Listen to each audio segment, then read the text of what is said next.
Question start करते हैं। इसमें पहला क्वेश्चन है कि जियोग्राफी शब्द का प्रयोग सर्वप्रथम किसने किया। काफ़ी इंपॉर्टेंट प्रश्न है और ये प्रीवियस ईयर सेट में बहुत सारे क्वेश्चन में दिए गए हैं। बताइए इसका राइट आंसर जो कि ऑप्शन नंबर सी हो जाएगा, जो कि इरेटनोस्थेनीज हो जाएगा। क्या हो जाएगा? इरेटनोस्थेनीज हो जाएगा। ऑप्शन नंबर इसका सी हो जाएगा। क्या हो जाएगा? सी हो जाएगा। तो यहाँ से आप लोग प्रश्न को याद करते चलिए। प्रश्न सभी काफ़ी इंपॉर्टेंट प्रश्न बन रहे हैं। चलिए बताइए सेकंड नंबर प्रश्न देखिए। सेकंड नंबर प्रश्न कह रहा है कि विश्व के मानचित्र पर जो कि सर्वप्रथम किसने भारत को दर्शाया था। काफ़ी इंपॉर्टेंट प्रश्न बन रहा है, इसको याद रखिएगा। कह रहा है कि विश्व में मानचित्र यानी मैप पर सर्वप्रथम किसने भारत को दर्शाया था। याद रखिएगा टालमी ने। किसने दर्शाया था? टालमी ने। ऑप्शन नंबर इसका बी हो जाएगा। क्या हो जाएगा? ऑप्शन नंबर बी हो जाएगा, टालमी ने। क्वेश्चन आप लोग याद करते चलिए, सभी क्वेश्चन काफ़ी इंपॉर्टेंट प्रश्न है। चलिए नेक्स्ट क्वेश्चन देखते हैं। और नेक्स्ट क्वेश्चन देखिए क्या कह रहा है। नेक्स्ट क्वेश्चन है कि पृथ्वी पर स्थित सबसे छोटा महासागर देखेंगे तो इनमें से कौन हो जाएगा। देखिए क्वेश्चन पूछा जाता है, याद रखिएगा। बताइए इसमें कौन हो जाएगा। सबसे छोटा देखेंगे तो इसमें हो जाएगा आर्कटिक महासागर। सबसे छोटा क्या हो जाएगा? आर्कटिक महासागर। ऑप्शन नंबर इसका डी हो जाएगा। क्या हो जाएगा? डी हो जाएगा। चलिए नेक्स्ट प्रश्न का उत्तर दीजिए। और नेक्स्ट प्रश्न देखिए क्या कह रहा है। प्रश्न है कि पृथ्वी के जो कि 33.5 डिग्री और 66.5 डिग्री के बीच कौन सा कटिबंध का विस्तार होता है। बताइए, याद रखिएगा। अगर पढ़े होंगे तो यहाँ से बता सकते हैं। राइट आंसर इसका शीतोष्ण कटिबंध हो जाएगा। क्या हो जाएगा? शीतोष्ण कटिबंध हो जाएगा। ऑप्शन नंबर इसका ऑप्शन नंबर बी हो जाएगा। क्या हो जाएगा? बी। चलिए नेक्स्ट क्वेश्चन देखिए। नेक्स्ट क्वेश्चन है कि पृथ्वी के केंद्र से जो कि विषुवत रेखा को आधार मानकर मापी गई दूरी डैश डैश कहते हैं, तो इसे मिलान करने वाली रेखा को क्या कहेंगे। इसे कहेंगे अक्षांश करेंगे, और इसे मिलान करने वाली रेखा को अक्षांश रेखा कहेंगे। देखिए यहाँ से दो प्रश्न बन रहा है, याद रखिएगा। ऑप्शन नंबर इसका बी हो जाएगा। क्या हो जाएगा? ऑप्शन नंबर बी हो जाएगा। चलिए अगला प्रश्न है कि हमारा देश भारत का सबसे पूर्वी बिंदु पर अगर देखेंगे तो पूर्वी बिंदु पर देखेंगे तो किबिथु है। क्या है? किबिथु है। ऑप्शन नंबर इसका भी बी हो जाएगा। तो यहाँ से देखिए सभी क्वेश्चन आप लोग याद करते चलिए, सभी क्वेश्चन काफ़ी इंपॉर्टेंट प्रश्न है। चलिए एक बार शेयर कर दीजिए और लोग भी जुड़ जाए, और लाइव को लाइक कर दीजिए। जितने लोग नए जुड़े हैं सब्सक्राइब कर लीजिएगा, क्योंकि जितने भी सिलेक्टेड क्वेश्चन आएंगे आप लोग को इसी चैनल पर दिए जाएंगे। साथ में टेस्ट का डिस्कशन चल रहा है, टेस्ट लगाते रहिएगा। जो कि ज्ञान बिंदु रोशन आनंद सर के द्वारा जो टेस्ट चल रहा है, अभी तक 13 टेस्ट हुआ है, जिसमें कि 12 टेस्ट का डिस्कशन ऑलरेडी कराया जा चुका है। तो टेस्ट भी आप लोग को लगाते रहना है। जो खान सर का टोनिक बुक है, टोनिक बुक का इंपॉर्टेंट क्वेश्चन भी डाल दिया गया है, आप लोग उसको भी देख सकते हैं। चलिए बताइए 7 नंबर प्रश्न है कि कर्क रेखा निम्नलिखित में से किन किन राज्यों से नहीं गुजरती है। किन किन राज्यों से नहीं गुजरती है, तो देखेंगे तो पश्चिम बंगाल और असम से होकर नहीं गुजरती है। ऑप्शन नंबर इसका सी हो जाएगा। क्या हो जाएगा? ऑप्शन नंबर सी हो जाएगा। चलिए नेक्स्ट क्वेश्चन की ओर बढ़ते हैं। और नेक्स्ट क्वेश्चन देखिए काफ़ी इंपॉर्टेंट प्रश्न बन रहा है। चलिए इस प्रश्न का उत्तर दीजिए आप लोग। प्रश्न है कि भारतीय मानक समय कितने पूर्वी देशांतर पर स्थित है। बताइए, भारतीय मानक समय कितने पूर्वी देशांतर पर स्थित है। यह स्थित है 82.5 डिग्री पर है। किस पर है? 82.5 डिग्री पर। ऑप्शन नंबर इसका बी हो जाएगा। क्या हो जाएगा? ऑप्शन नंबर बी हो जाएगा। चलिए क्वेश्चन इसको याद करते चलिएगा। नेक्स्ट क्वेश्चन है कि भारत के मुख्य भूमि के समुद्री सीमा की लंबाई देखेंगे तो कितना किलोमीटर हो जाएगा। बताइए, बताइए कितना किलोमीटर हो जाएगा। भारत के मुख्य भूमि के समुद्री सीमा की लंबाई कितना किलोमीटर हो जाएगा। यहाँ से याद रखिएगा यह हो जाएगा जो कि 6100 किलोमीटर हो जाएगा। कितना? 6100 किलोमीटर हो जाएगा। याद रखिएगा कितना हो जाएगा? 6100 किलोमीटर हो जाएगा। प्रश्न को याद रखिएगा कितना हो जाएगा, तो 6100 किलोमीटर हो जाएगा। चलिए नेक्स्ट क्वेश्चन देखिए। क्वेश्चन है अगला कि भारत के प्रादेशिक जल सीमा की लंबाई आधार से कितना दूर तक है। याद रखिएगा कितना दूर तक है, तो 200 नॉरिकल तक है। 200 नॉरिकल तक है। इसका पीडीएफ डाल दीजिए, ठीक है। पीडीएफ टेलीग्राम पर मिलेगा, आप लोग टेलीग्राम ज्वाइन कर लीजिए, वहाँ पर सभी पीडीएफ डाल दिया जाता है। इसका राइट आंसर सी हो जाएगा। क्या हो जाएगा? सी हो जाएगा। नेक्स्ट क्वेश्चन है कि पश्चिमी तट पर स्थित कन्याकुमारी से जो कि कृष्णा नदी डेल्टा तक को क्या कहा जाता है। बताइए क्या कहा जाएगा? मालाबार तट कहा जाएगा। क्या कहा जाएगा? मालाबार तट। ऑप्शन नंबर ए हो जाएगा। मालाबार तट कहा जाएगा। नेक्स्ट क्वेश्चन देखिए। और नेक्स्ट क्वेश्चन क्या कह रहा है कि नेक्स्ट क्वेश्चन है आंसर के साथ, ठीक है, आंसर के साथ ही डाला जाएगा। अगले क्वेश्चन है कि अंडमान और निकोबार को कौन सा चैनल अलग करता है। याद रखिएगा 10 डिग्री चैनल अलग करता है। ऑप्शन नंबर इसका बी हो जाएगा। क्या हो जाएगा? ऑप्शन नंबर बी हो जाएगा, 10 डिग्री चैनल अलग करता है। 10 डिग्री चैनल अलग करता है। चलिए बताइए 13 नंबर प्रश्न का उत्तर दीजिए। और 13 नंबर प्रश्न क्या कह रहा है? प्रश्न है कि भारत से सबसे छोटा सीमा स्थलीय किस देश का लगता है? बताइए। यह लगता है बांग्लादेश का। किसका लगता है? बांग्लादेश। ऑप्शन नंबर बी हो जाएगा। क्या हो जाएगा? ऑप्शन नंबर बी हो जाएगा, बांग्लादेश का लगता है। किसका लगता है? बांग्लादेश का। देखिए सभी क्वेश्चन काफी इंपॉर्टेंट है।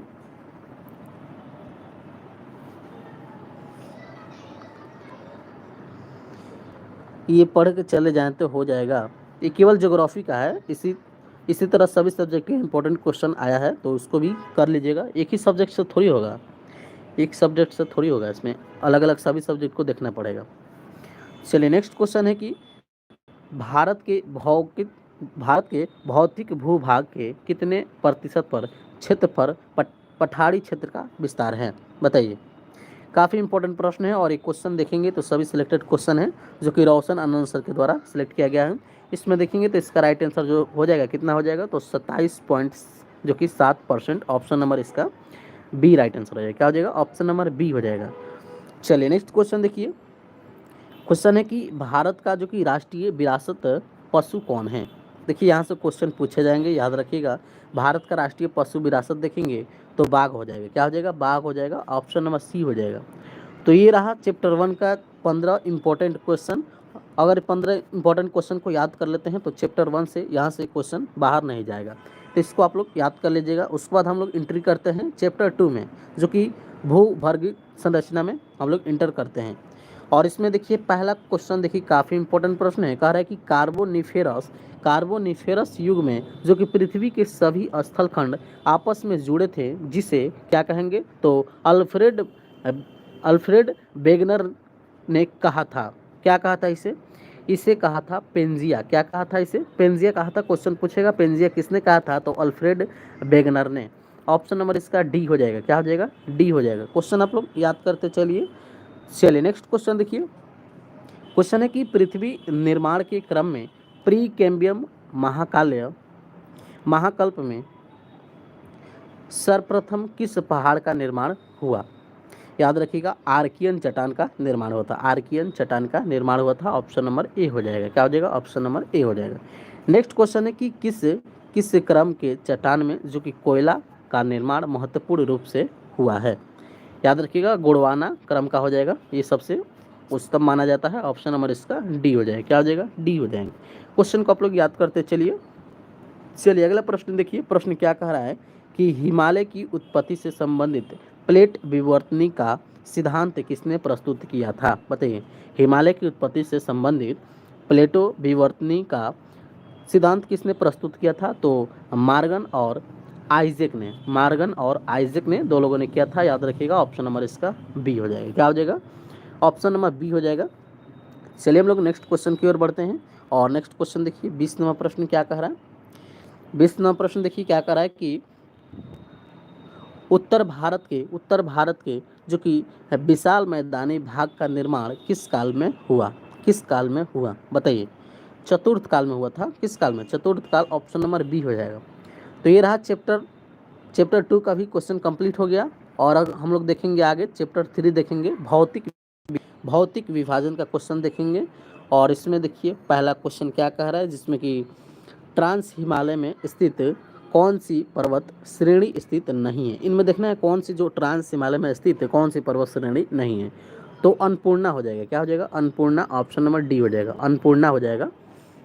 अगला क्वेश्चन है कि महान हिमालय में जो कि भारत में स्थित सबसे ऊंची चोटी देखेंगे तो कौन हो जाएगा? क्वेश्चन पूछेगा कि सबसे ऊंची चोटी कौन हो जाएगा? तो कंचनजंगा हो जाएगा। क्या हो जाएगा? बताइए। ऑप्शन नंबर इसका बी हो जाएगा। क्या हो जाएगा? बी हो जाएगा। याद रखिएगा, ऑप्शन नंबर बी हो जाएगा।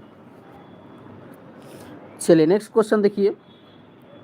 नेक्स्ट क्वेश्चन क्या कह रहा है? क्वेश्चन है कि बृहद एवं लघु हिमालय के बीच कई घाटियाँ स्थित हैं। कई घाटियाँ स्थित हैं, जिसमें कि हिमालय प्रदेश में कौन कौन अवस्थित हैं? कौन कौन अवस्थित है? तो कांगड़ा है, लाहुल है और स्पीति है। क्या है? स्पीति है। ऑप्शन नंबर इसका बी हो जाएगा। क्या हो जाएगा? ऑप्शन नंबर बी हो जाएगा। क्या हो जाएगा इसका right answer? Option number B हो जाएगा। चलिए नेक्स्ट क्वेश्चन देखिए। क्वेश्चन देखिए अगला क्या कह रहा है। प्रश्न है कि पूर्वांचल हिमालय की कौन सी पहाड़ियाँ जो कि अरुणाचल प्रदेश में स्थित हैं? बताइए, पूर्वांचल हिमालय की कौन कौन सी इसमें पहाड़ियाँ हैं जो अरुणाचल प्रदेश में स्थित हैं? एक हो जाएगा डाफला हो जाएगा, मेरी हो जाएगा, उसके बाद अबोर हो जाएगा, पटकाई हो जाएगा, पटकाई बुक, ये सभी हो जाएंगे जो कि पूर्वांचल हिमालय की पहाड़ियाँ हो जाएंगी जो कि कहाँ स्थित है? तो अरुणाचल प्रदेश में स्थित हैं। चलिए नेक्स्ट क्वेश्चन देखिए 25वां प्रश्न क्या कह रहा है। और 25वां प्रश्न काफ़ी इंपॉर्टेंट है। कह रहा है कि सिडनी सिडनी बुर्राड के द्वारा जो कि विभाजित हिमालय का कौन सा भाग है जो सतलज और काली नदी के बीच का क्षेत्र है? इसमें हो जाएगा कुमाऊं जो कि हिमालय हो जाएगा, Kumaon Himalaya, option number C हो जाएगा। क्या हो जाएगा? ऑप्शन नंबर सी हो जाएगा। अगला प्रश्न है कि अरुणाचल प्रदेश का जो कि प्रमुख दर्रे निम्नलिखित में से कौन है? अरुणाचल प्रदेश का जो कि प्रमुख दर्रे इनमें से कौन हो जाएगा? इनमें से देखेंगे तो देखिए यहाँ से अगर याद कर लेते हैं तो दर्रे से क्वेश्चन छूटेगा नहीं। देखिए दीफू हो जाएगा, एक हो जाएगा बोमडीला हो जाएगा, यांगयाप हो जाएगा और एक पांग साउ हो जाएगा। ये सभी जो कि अरुणाचल प्रदेश के प्रमुख दर्रे हैं। याद रखिएगा इनमें से कोई क्वेश्चन पूछेगा तो सभी ये अरुणाचल प्रदेश के दर्रे हो जाएंगे, तो इसको याद कर लीजिएगा। ऑप्शन नंबर सी इसका राइट आंसर हो जाएगा। क्या हो जाएगा? सी हो जाएगा। चलिए नेक्स्ट क्वेश्चन 27वां प्रश्न देखिए। प्रश्न क्या कह रहा है कि पंजाब के मैदान में स्थित जो कि रावी और ब्यास की दुआस को क्या कहा जाता है? पंजाब में जो कि पंजाब के मैदान में स्थित रावी और ब्यास के दावोस को क्या कहा जाता है? तो बारी दुआस कहा जाता है। क्या कहता है? बारी दुआस, ऑप्शन नंबर इसका ए हो जाएगा।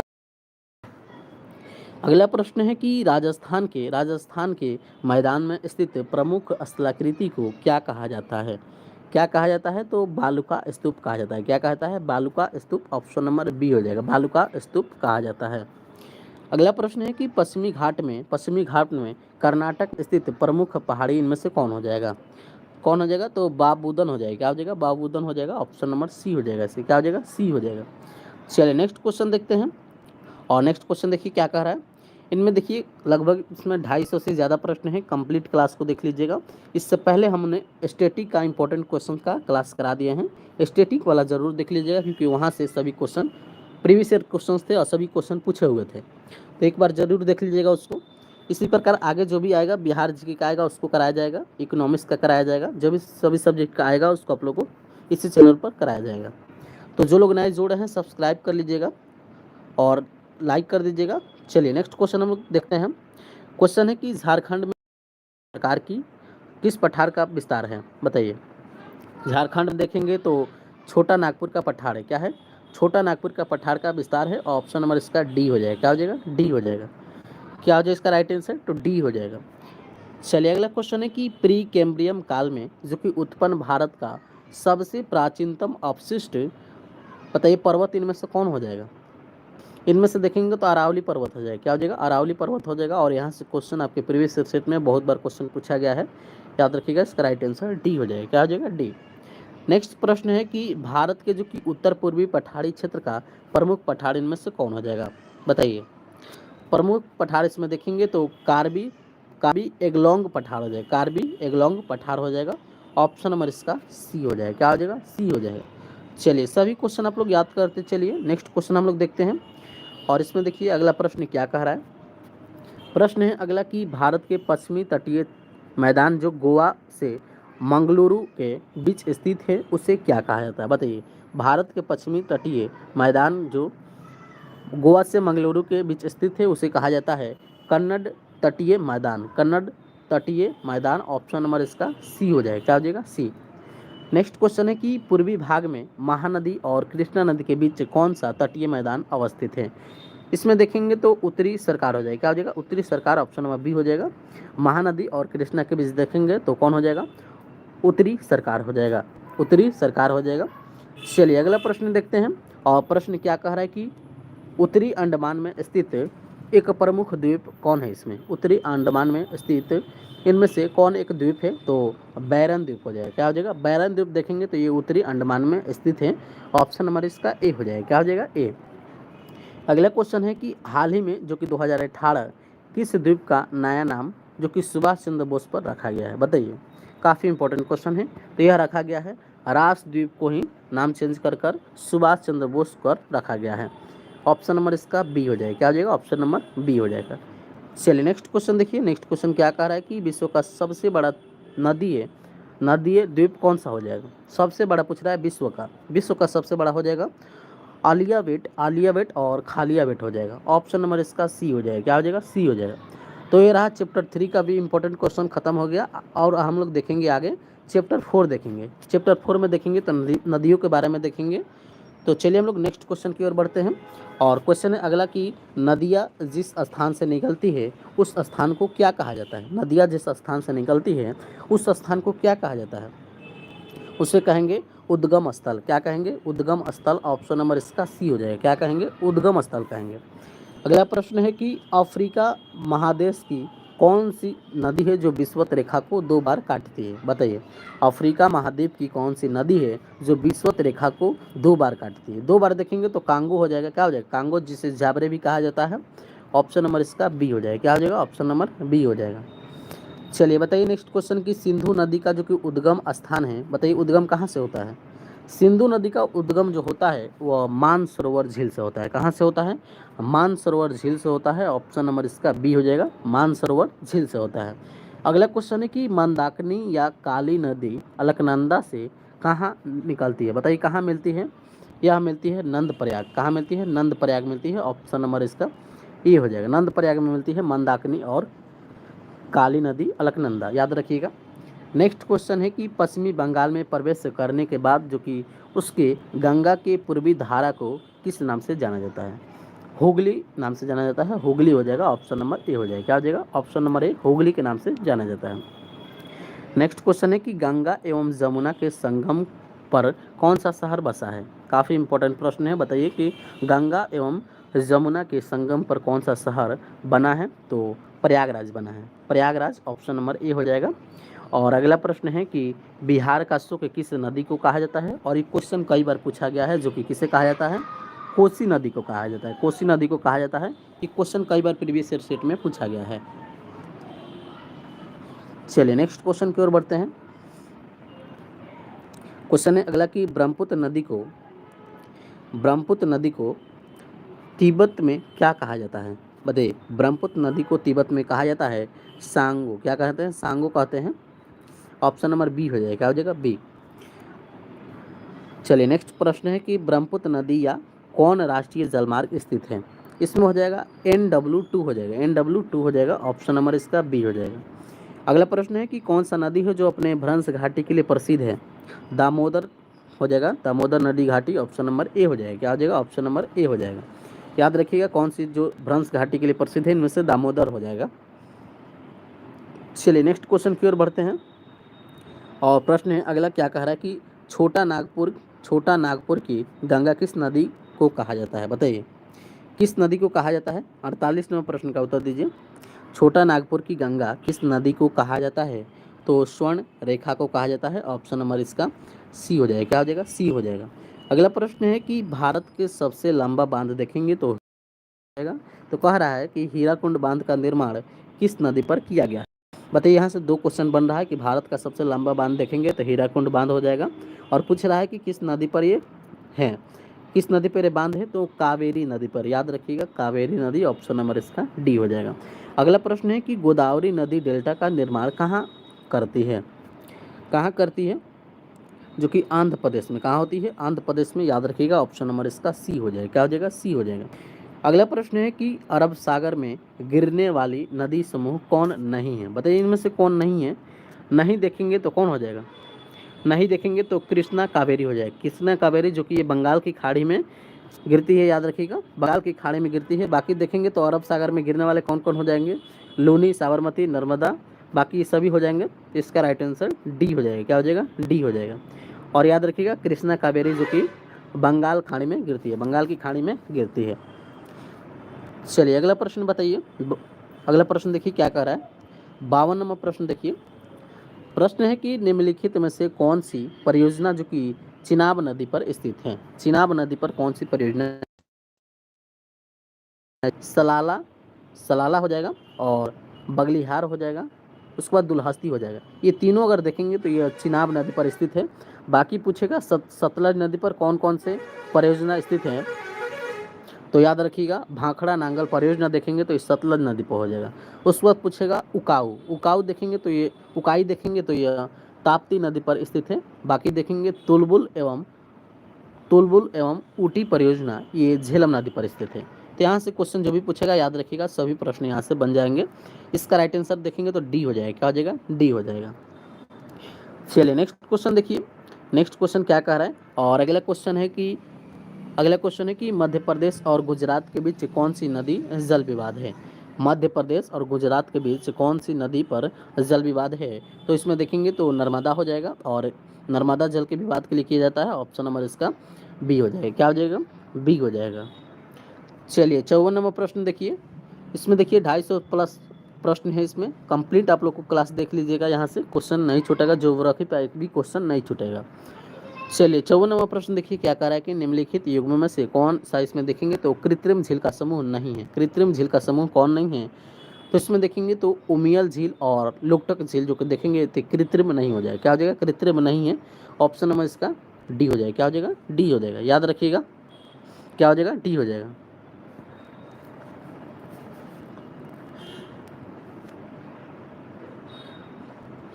हाँ सभी इसमें प्रीवियस ईयर ही डाले गए हैं। इसको देख लेंगे तो प्रीवियस ईयर देख लेंगे तो वहाँ से क्वेश्चन ही रिपीट करता है कितना।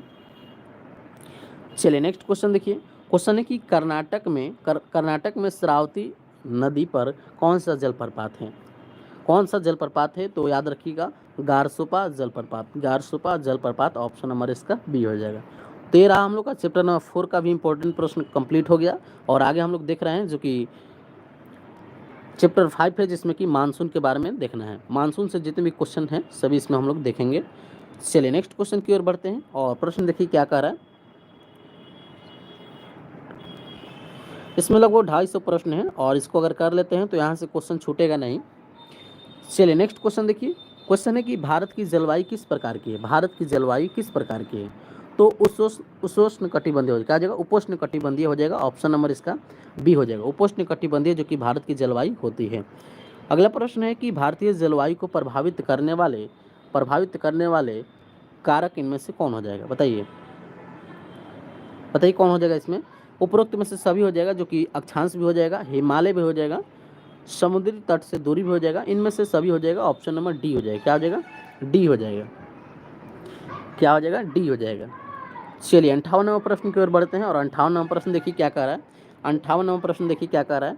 प्रश्न है अगला कि भारतीय मानसून को प्रारंभ करने वाली प्रमुख स्थितियाँ कौन कौन हो जाएगा इसमें। तो एक हो जाएगा कि निम्न दाब और उच्च दाब, हवा का बहना और न्यूनतम दाब क्षेत्र की वर्षा। इनमें से सभी हो जाएगा, जो कि भारतीय मानसून को प्रारंभ करने वाली प्रमुख स्थितियाँ हैं। चलिए नेक्स्ट क्वेश्चन देखिए, क्वेश्चन है कि अतः उष्णकटिबंधीय जो कि अभिसरण क्षेत्र यानी ITCZ में हमेशा कौन सा क्षेत्र बना रहता है। न्यूनतम दाब रहता है। क्या होता है? न्यून दाब रहता है इसमें। ऑप्शन नंबर इसका बी हो जाएगा। न्यून दाब रहता है। अगला प्रश्न है कि मानसून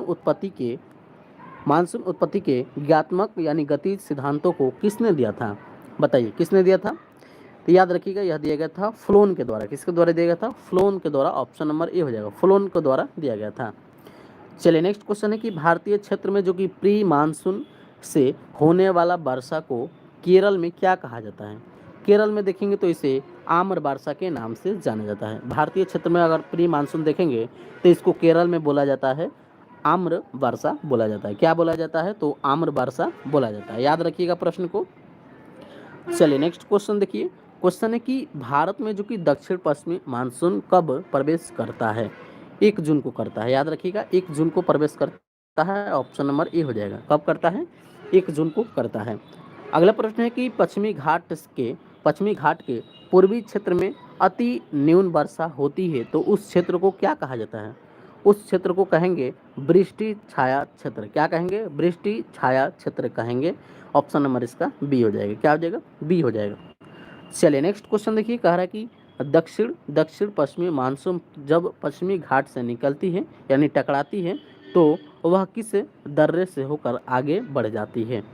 वह किस दर्रे से होकर आगे बढ़ती है? तो पाल घाट दर्रा। पालघाट दर्रा बताइए कहाँ है, क्वेश्चन पूछेगा पालघाट दर्रा कहाँ है, केरल में है।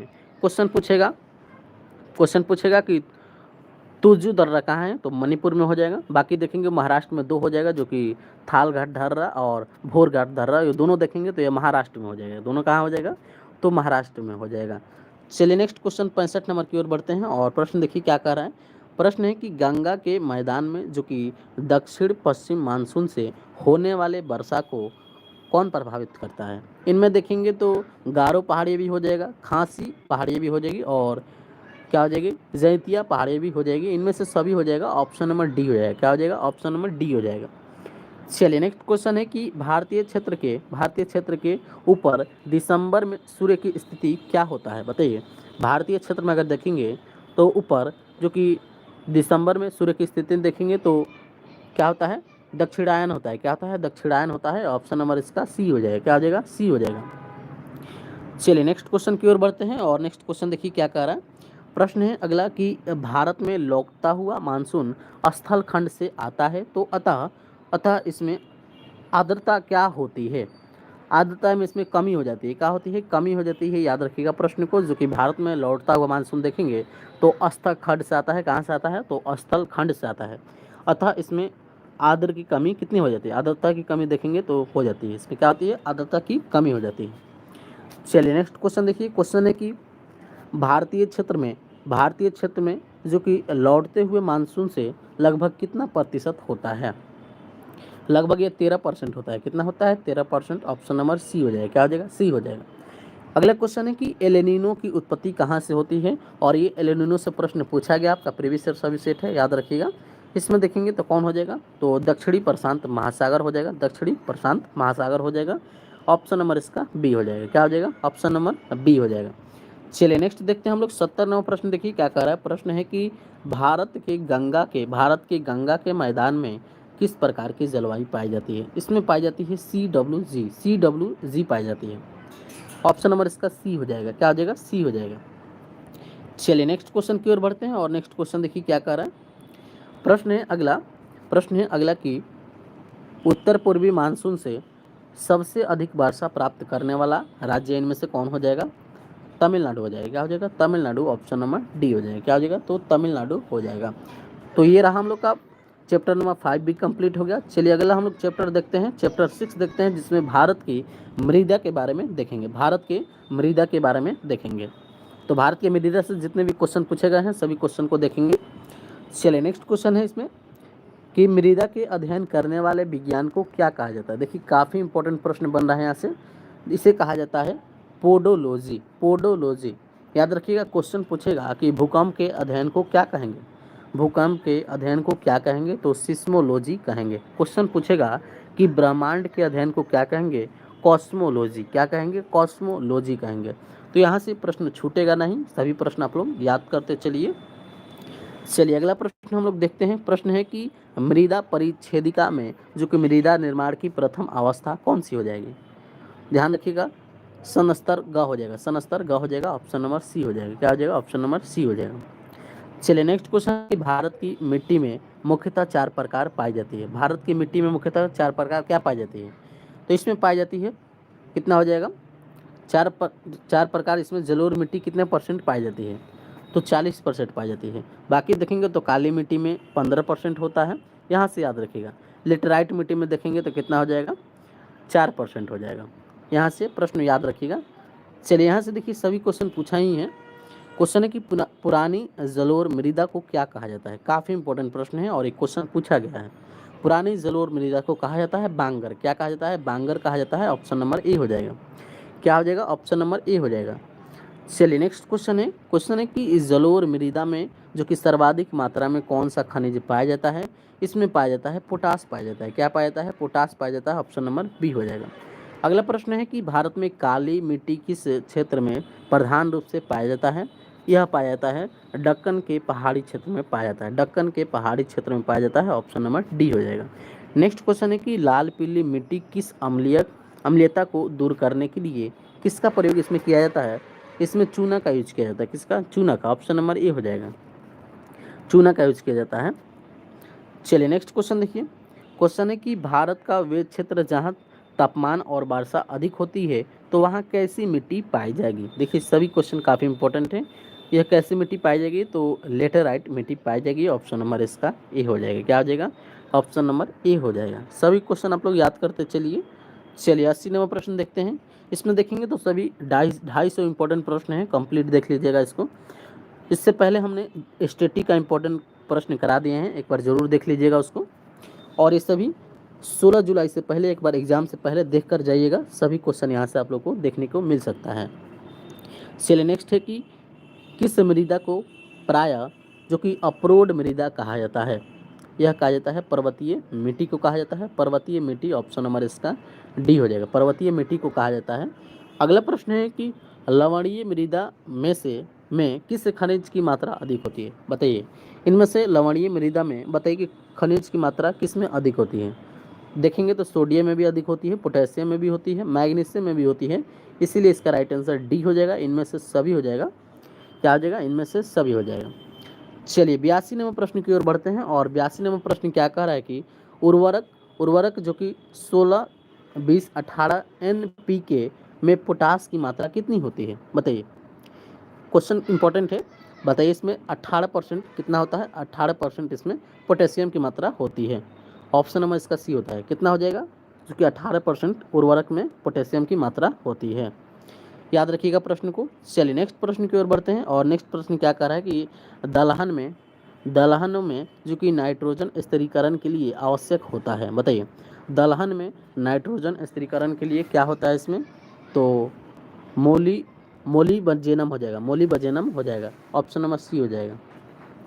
नेक्स्ट है कि कीटभक्षी पौधा जिस मृदा में उगते हैं उसमें कमी रहती है। किसकी कमी रहती है? तो नाइट्रोजन की कमी होती है। नाइट्रोजन की कमी होती है। ऑप्शन नंबर इसका बी हो जाएगा। क्या हो जाएगा? बी हो जाएगा। चलिए नेक्स्ट क्वेश्चन देखिए। क्वेश्चन है कि पर्वतीय मृदा की प्रकृति कैसी होती है। पर्वतीय मृदा की प्रकृति कैसी होती है? अम्लीय होती है। क्या होती है? अम्लीय होती है। ऑप्शन नंबर सी हो जाएगा। चलिए नेक्स्ट क्वेश्चन देखिए। क्वेश्चन है कि बाजरा एवं ज्वार के लिए सर्वाधिक उपयुक्त मिट्टी इनमें से कौन हो जाएगा? जो कि मरुस्थलीय मिट्टी हो जाएगा। ऑप्शन नंबर बी हो जाएगा। क्या हो जाएगा? बी हो जाएगा। तो ये रहा चैप्टर 6 से भी इंपॉर्टेंट क्वेश्चन खत्म हो गया। आगे हम लोग देख रहे हैं जो कि चैप्टर 7 है, जिसमें कि सिंचाई व्यवस्था से जितने भी क्वेश्चन हैं सभी हम लोग देखेंगे। चलिए ऑप्शन नंबर इसका बी हो जाएगा। कहाँ है? अफगानिस्तान में। याद रखिएगा कहाँ है? तो अफगानिस्तान में। चलिए नेक्स्ट क्वेश्चन है कि भारत में सर्वाधिक सिंचाई किस माध्यम से की जाती है। तो भारत में अत्यधिक सिंचाई देखेंगे तो नलकूप से ही किया जाता है। किससे किया जाता है? नलकूप से। ऑप्शन नंबर इसका बी हो जाएगा। क्या हो जाएगा? बी हो जाएगा। नलकूप से किया जाता है।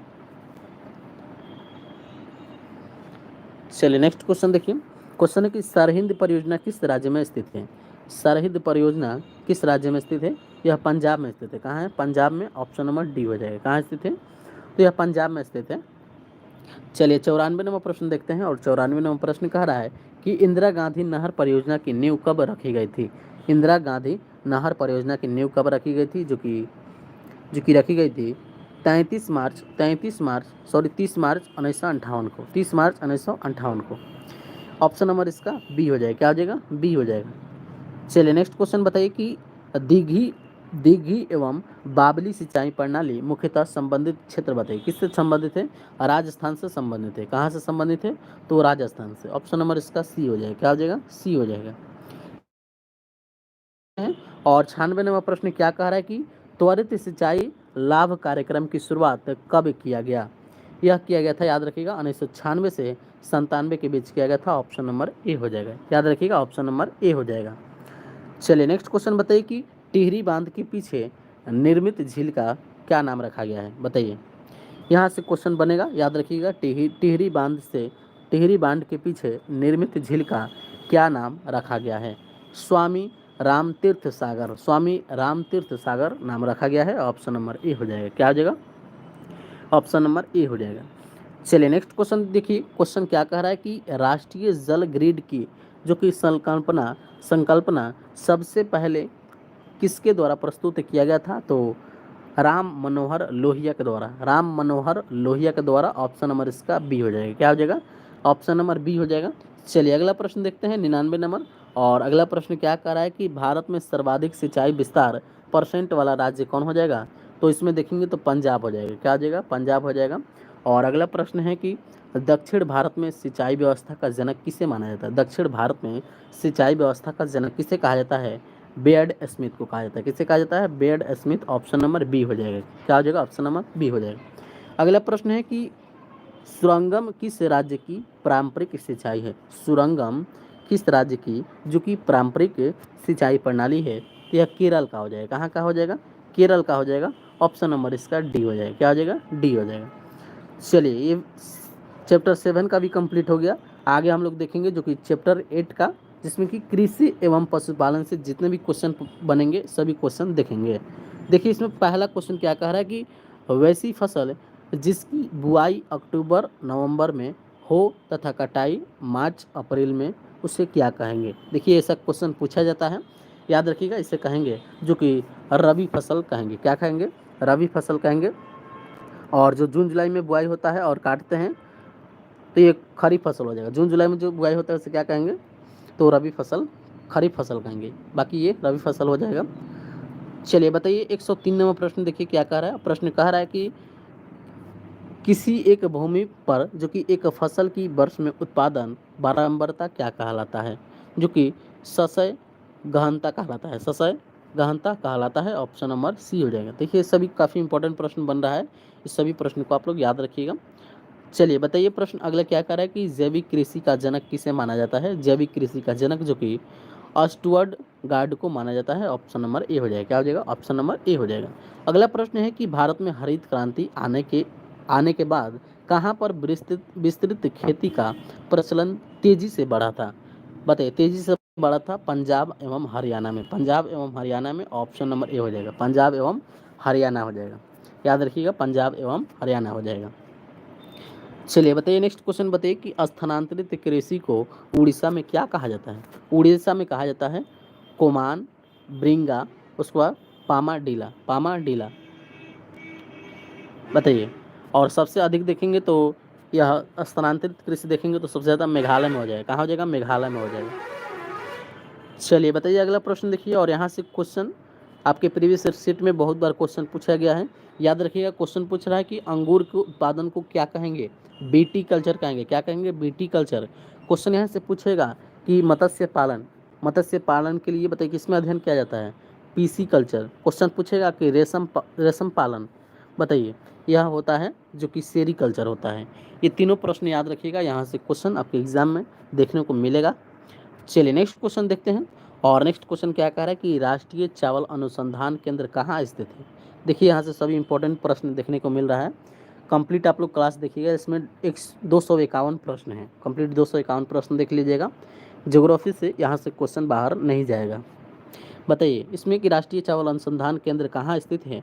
यह स्थित है कटक में। कहाँ है? कटक में। ऑप्शन नंबर बी हो जाएगा। क्या हो जाएगा? ऑप्शन नंबर बी, कटक में स्थित है।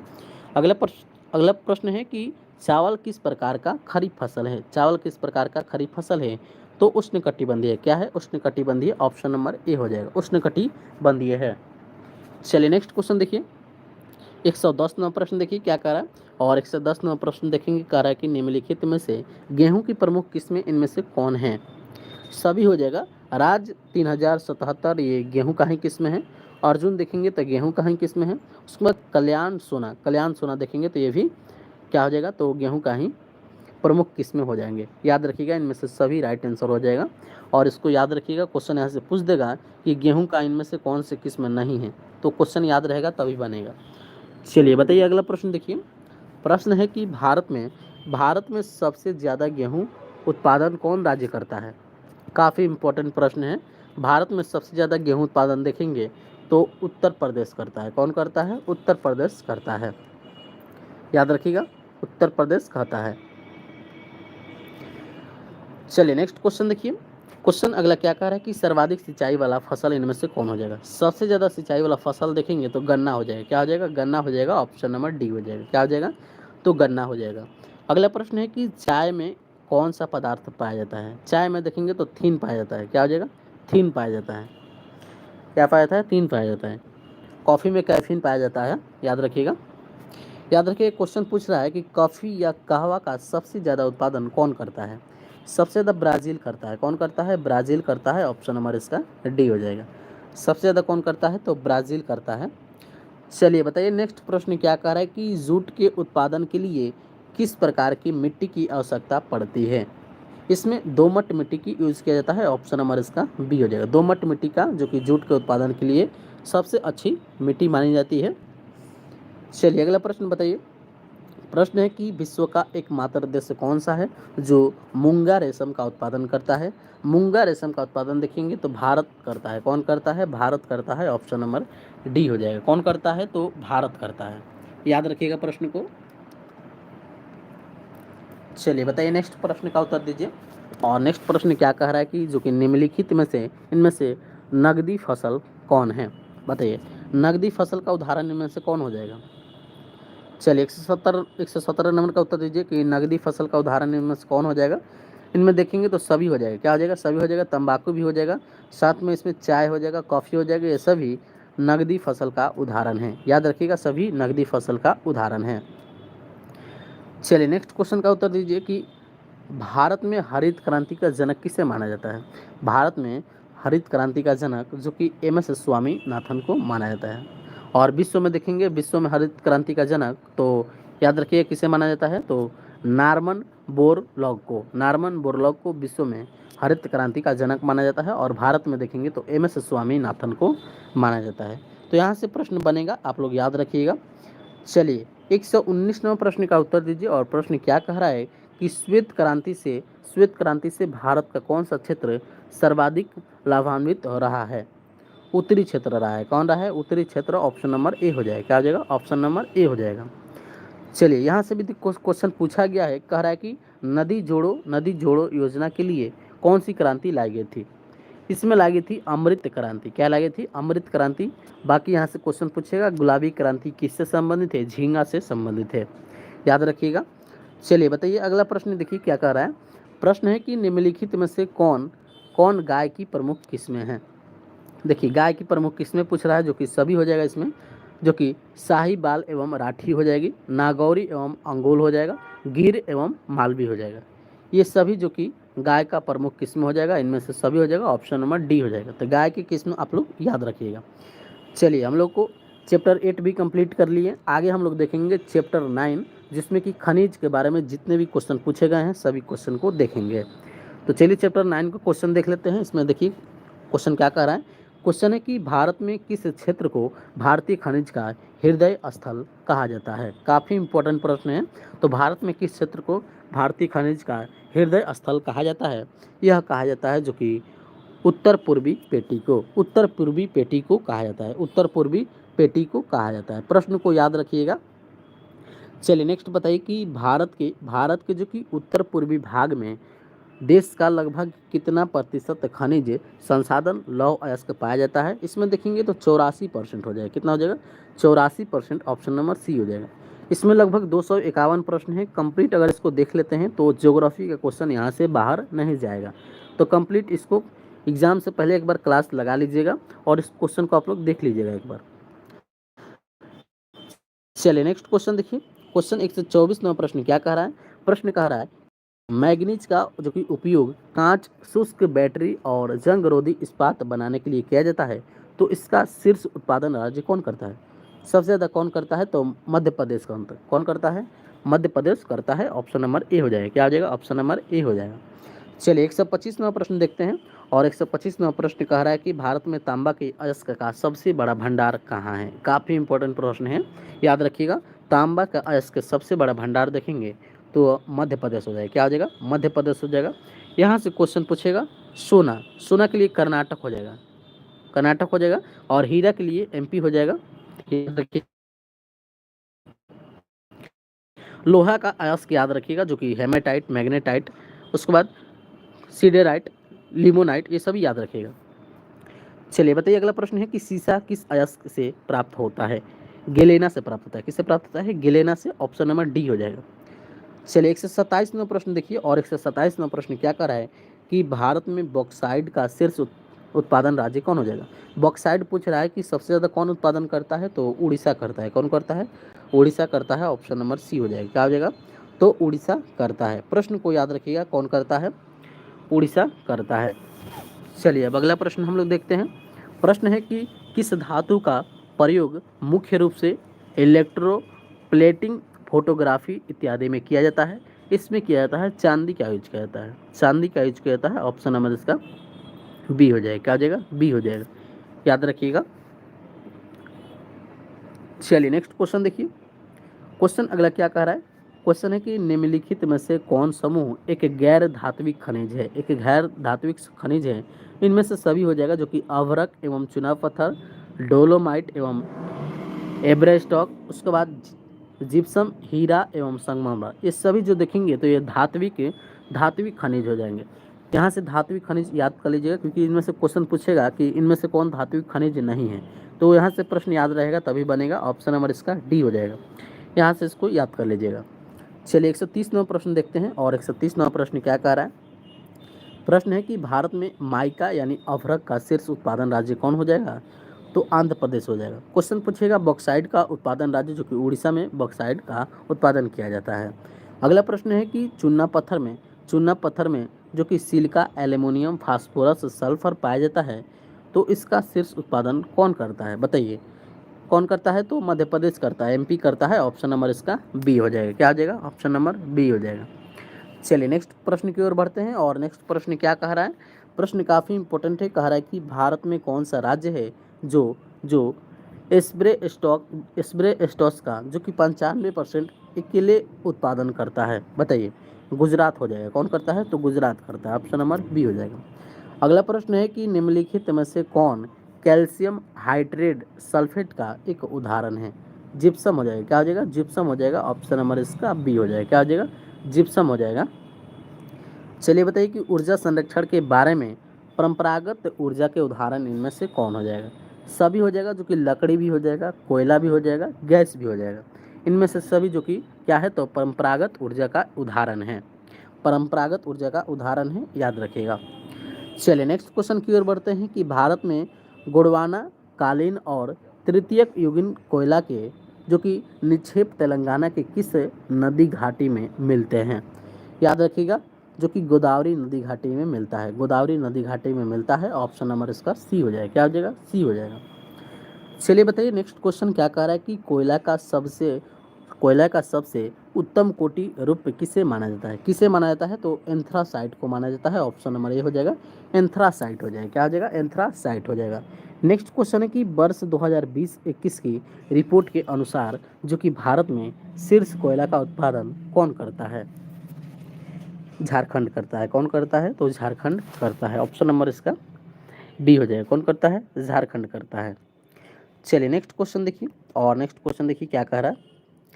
प्रश्न है अगला कि कोयला पर आधारित एनटीपीसी का कौन सा संयंत्र बिहार में स्थित है? देखिए यहाँ से बिहार स्पेशल सा भी क्वेश्चन बनेगा, जो कि हो जाएगा कहलगांव, बाढ़ एवं बरौनी हो जाएगा। ऑप्शन नंबर सी हो जाएगा, याद रखिएगा। बाकी देखेंगे तो रिहद जो कि सोनभद्र हो जाएगा, कोरबा जो कि छत्तीसगढ़ हो जाएगा, और तलचर जो कि उड़ीसा में हो जाएगा। यहाँ से प्रश्न याद रखिएगा। चलिए बताइए अगला प्रश्न क्या कह रहा है कि खनिज संसाधन पेट्रोलियम का मुख्य उत्पाद कौन सा है? इनमें से देखेंगे तो सभी हो जाएगा, जो कि डीजल एवं पेट्रोल हो जाएगा, विमान ईंधन एवं कृत्रिम रबड़ हो जाएगा, उसके बाद पॉलीस्टीरीन एवं डिट जैक हो जाएगा, डिट जेट हो जाएगा। ऑप्शन नंबर इसका डी हो जाएगा। इनमें से सभी हो जाएगा। क्या हो जाएगा? इनमें से सभी हो जाएगा। इनमें से सभी हो जाएगा। चलिए नेक्स्ट देखते हैं। कह रहा है कि भारत का सबसे बड़ा तेल शोधक कारखाना कौन है? काफ़ी इंपॉर्टेंट प्रश्न है। कह रहा है कि भारत का सबसे बड़ा तेल शोधक कारखाना कौन है? याद रखिएगा, इनमें जामनगर आ जाएगा। कौन आ जाएगा? जामनगर। ऑप्शन नंबर इसका सी हो जाएगा। बिहार में पूछेगा कि बिहार में तेल शोधक कारखाना कहाँ है? बरौनी हो जाएगा। क्या हो जाएगा? बरौनी हो जाएगा, याद रखिएगा। चलिए बताइए कि भारत में प्राकृतिक गैस का अधिकतम भंडार कहाँ मौजूद है?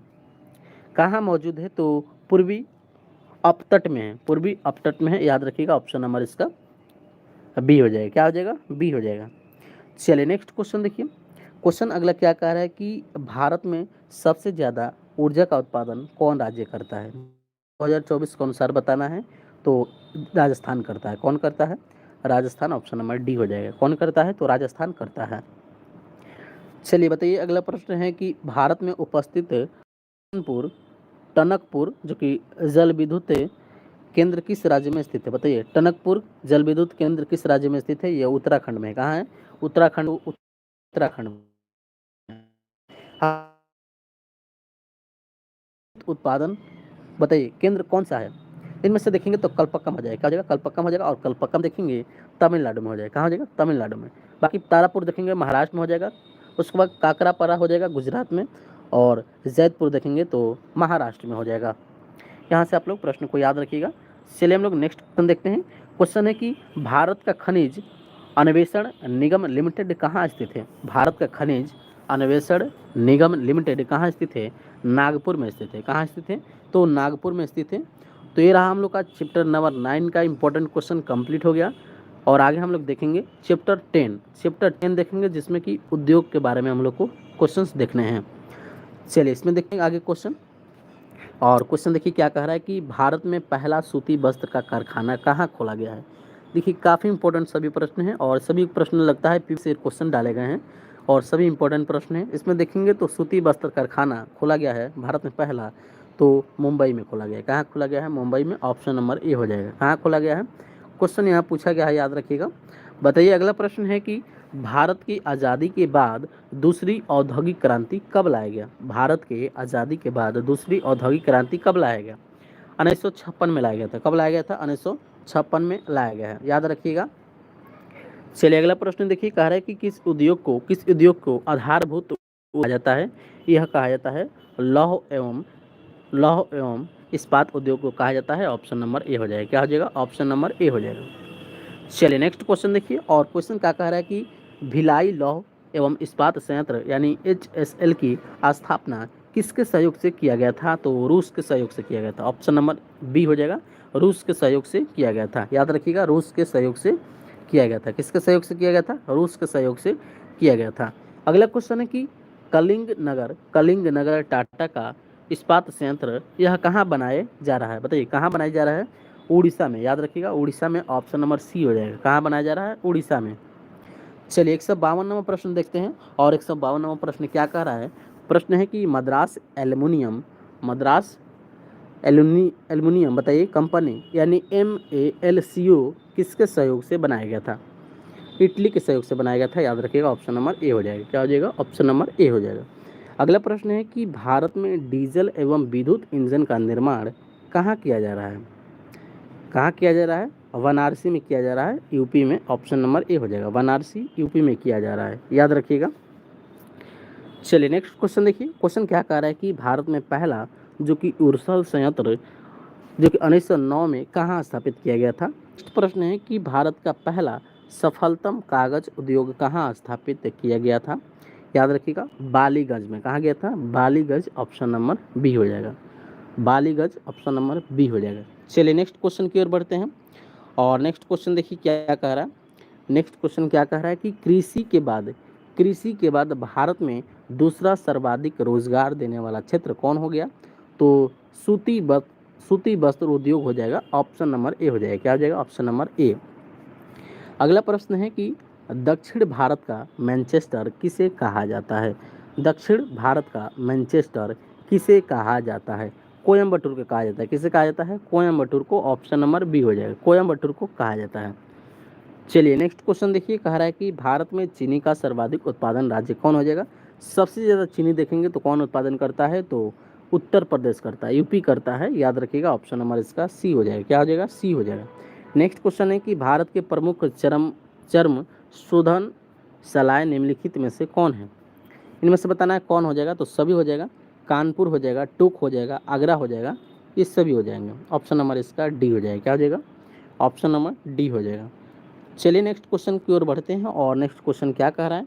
प्रश्न है कि भारत में औद्योगिक क्षेत्र में जो कि उदारीकरण, निजीकरण एवं वैश्वीकरण की नीति की स्थापना घोषणा कब की गई थी? याद रखिएगा यह की गई थी जो कि 24 जुलाई 1991 को किया गया था, याद रखिएगा। इसका राइट आंसर बी हो जाएगा। क्या हो जाएगा? बी हो जाएगा।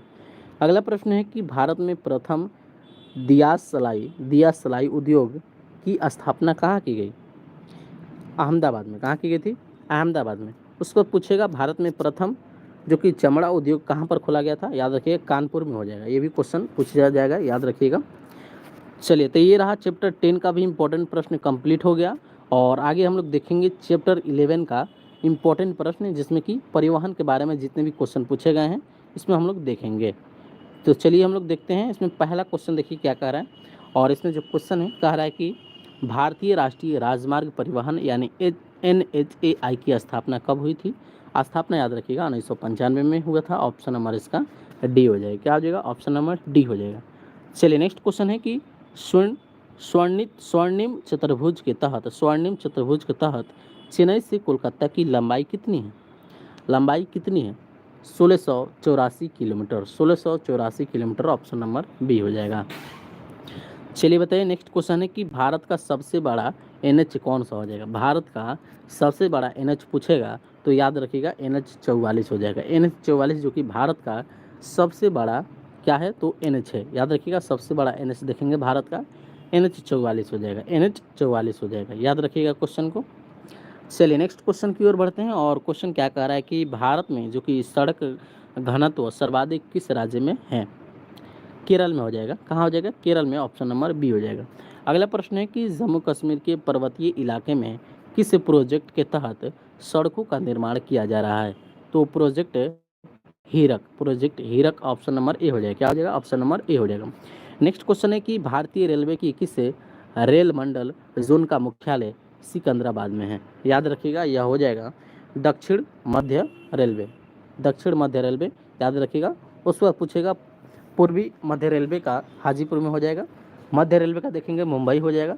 उस पर देखेंगे तो पूर्वी तट रेलवे का देखेंगे तो भुवनेश्वर हो जाएगा। क्या हो जाएगा, भुवनेश्वर हो जाएगा। चलिए अगला प्रश्न की ओर बढ़ते हैं। और अगला प्रश्न देखिए क्या कह रहा है। प्रश्न कह रहा है कि कोंकण रेलवे का विस्तार सबसे ज़्यादा किस राज्य में है। सबसे ज़्यादा महाराष्ट्र में है। कहाँ है, सबसे ज़्यादा महाराष्ट्र में है। कहाँ हो जाएगा, महाराष्ट्र में सबसे ज़्यादा हो जाएगा। अगला प्रश्न है कि दिल्ली मेट्रो का परिचालन कब शुरू किया गया। दिल्ली मेट्रो का परिचालन कब शुरू किया गया, 2002 को। याद रखिएगा क्वेश्चन पूछेगा भारत में पहला मेट्रो देखेंगे तो कोलकाता में, याद रखिएगा। ऑप्शन नंबर इसका सी हो जाएगा। चलिए नेक्स्ट क्वेश्चन देखिए। और क्वेश्चन देखिए अगला क्या कह रहा है। क्वेश्चन है कि दार्जिलिंग माउंटेन रेलवे की यूनेस्को में कब शामिल किया गया। 1999। ऑप्शन नंबर इसका डी हो जाएगा। क्या हो जाएगा, डी हो जाएगा। नेक्स्ट क्वेश्चन है कि डॉक्टर भीमराव अंबेडकर की स्मृति में कौन सा एक्सप्रेस चलाया गया था। याद रखिएगा समानता एक्सप्रेस जो कि डॉक्टर भीमराव अंबेडकर के समय चलाया गया था। ऑप्शन नंबर इसका सी हो जाएगा। क्या हो जाएगा, सी हो जाएगा। नेक्स्ट क्वेश्चन है कि मांडवी और जुआरी नदी के किनारे स्थित कौन सा प्राकृतिक बंदरगाह स्थित है। इसमें देखेंगे तो मार्मुगांव बंदरगाह, ऑप्शन नंबर बी हो जाएगा। क्या हो जाएगा, ऑप्शन नंबर बी हो जाएगा। क्वेश्चन पूछेगा कि पारादीप बंदरगाह कहाँ है, उड़ीसा में है। क्वेश्चन यहाँ से पूछेगा, याद रखिएगा। चलिए बताइए अगला प्रश्न है कि केरल के कोलम और कोयम्बटूर के बीच कौन सा राष्ट्रीय जलमार्ग स्थित है। चलिए बताइए ऑप्शन देखिए और इसमें बताइए कौन हो जाएगा। तो कौन हो जाएगा, NW3 हो जाएगा। NW3 हो जाएगा। चलिए नेक्स्ट क्वेश्चन देखिए। क्वेश्चन है कि किस बंदरगाह को रसायन बंदरगाह कहा जाता है। रसायन बंदरगाह देखेंगे तो दाहेज को कहा जाता है। क्वेश्चन पूछेगा कि तूतीकोरिन कहाँ है, तो तमिलनाडु में है। उसके बाद पूछेगा मंगलुरु कर्नाटक में हो जाएगा। पारादीप देखेंगे तो उड़ीसा में हो जाएगा। चलिए नेक्स्ट क्वेश्चन देखिए। क्वेश्चन है कि भारत में स्थित पहली पाइपलाइन जो कि नाहरकटिया से नूनमती के बीच कब चलाया गया था। 1962 को चलाया गया था। ऑप्शन नंबर बी हो जाएगा। क्या हो जाएगा, ऑप्शन नंबर बी हो जाएगा। चलिए बताइए अगला प्रश्न बताइए कि प्रधानमंत्री ग्राम सड़क योजना की शुरुआत कब की गई। 25 जनवरी 2000 को। ऑप्शन नंबर बी हो जाएगा। 25 जनवरी 2000 को। याद रखिएगा 25 जनवरी 2000 को। यहाँ से प्रश्न याद रखिएगा। क्वेश्चन पूछेगा अटल ग्रामीण सड़क कब किया गया था, तो जो कि 25 दिसंबर 2000 को जो कि अटल ग्रामीण सड़क का सड़क योजना लाया गया था, याद रखिएगा। चलिए यहाँ से हम लोग का चैप्टर 11 कंप्लीट हो गया। इसमें आगे हम लोग देखेंगे चैप्टर 12 देखेंगे, जिसमें कि प्राकृतिक वनस्पति से जितने भी क्वेश्चन पूछे गए हैं सभी क्वेश्चन को देखेंगे। इससे पहले एक क्लास कराए हैं, उसको देख लीजिएगा, जिसमें कि स्टैटिक का इम्पोर्टेंट प्रश्न कराए हैं, उसको एक बार ज़रूर देख लीजिएगा। चलिए नेक्स्ट क्वेश्चन देखते हैं। साथ में टेस्ट, फुल लेंथ का टेस्ट चल रहा है, टेस्ट लगाते रहिएगा। चलिए इसमें देखना है प्राकृतिक वनस्पति से जो क्वेश्चन पूछा गया है। क्वेश्चन है कि उष्णकटिबंधीय वन के वैसे क्षेत्र जहां अपेक्षाकृत कम वर्षा होती है तो उसे क्या कहेंगे? उसे कहेंगे अर्धपर्णपाती वन। अर्धपर्णपाती वन कहा जाएगा। ऑप्शन नंबर इसका ए हो जाएगा। क्या हो जाएगा? ऑप्शन नंबर ए हो जाएगा।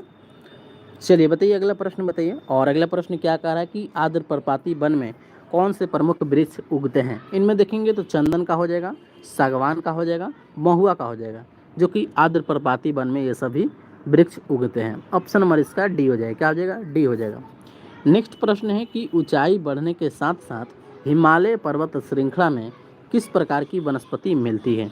याद रखिएगा, टुंड्रा मिलती है, टुंड्रा। ऑप्शन नंबर इसका ए हो जाएगा। क्या हो जाएगा? ए हो जाएगा। नेक्स्ट क्वेश्चन है कि चीड़ के वृक्ष से क्या प्राप्त होता है जिसे तारपीन का तेल बनाया जाता है? काफ़ी इंपॉर्टेंट प्रश्न है, याद रखिएगा। लीसा हो जाएगा। क्या हो जाएगा? लीसा हो जाएगा। ऑप्शन नंबर बी हो जाएगा, लीसा हो जाएगा। चलिए बताइए, अगला प्रश्न बताइए क्या कह रहा है कि हिमालय श्रेणी के 3000 से 4000 मीटर की ऊंचाई पर कौन सा वृक्ष मुख्यतः मिलते हैं?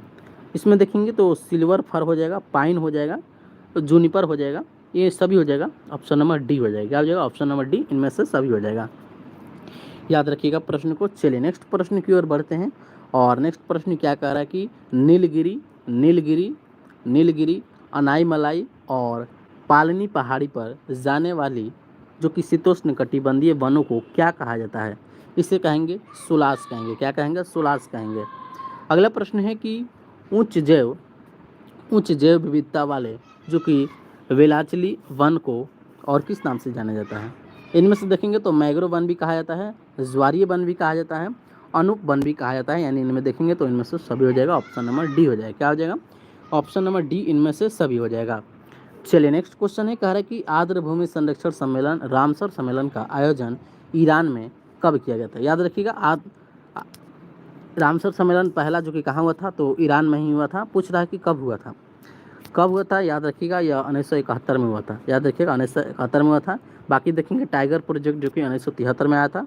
वन्य जीव अभ्यारण्य देखेंगे तो 1972 में। यहाँ से जो भी प्रश्न बन रहे हैं, प्रश्न आप लोग याद रखिएगा।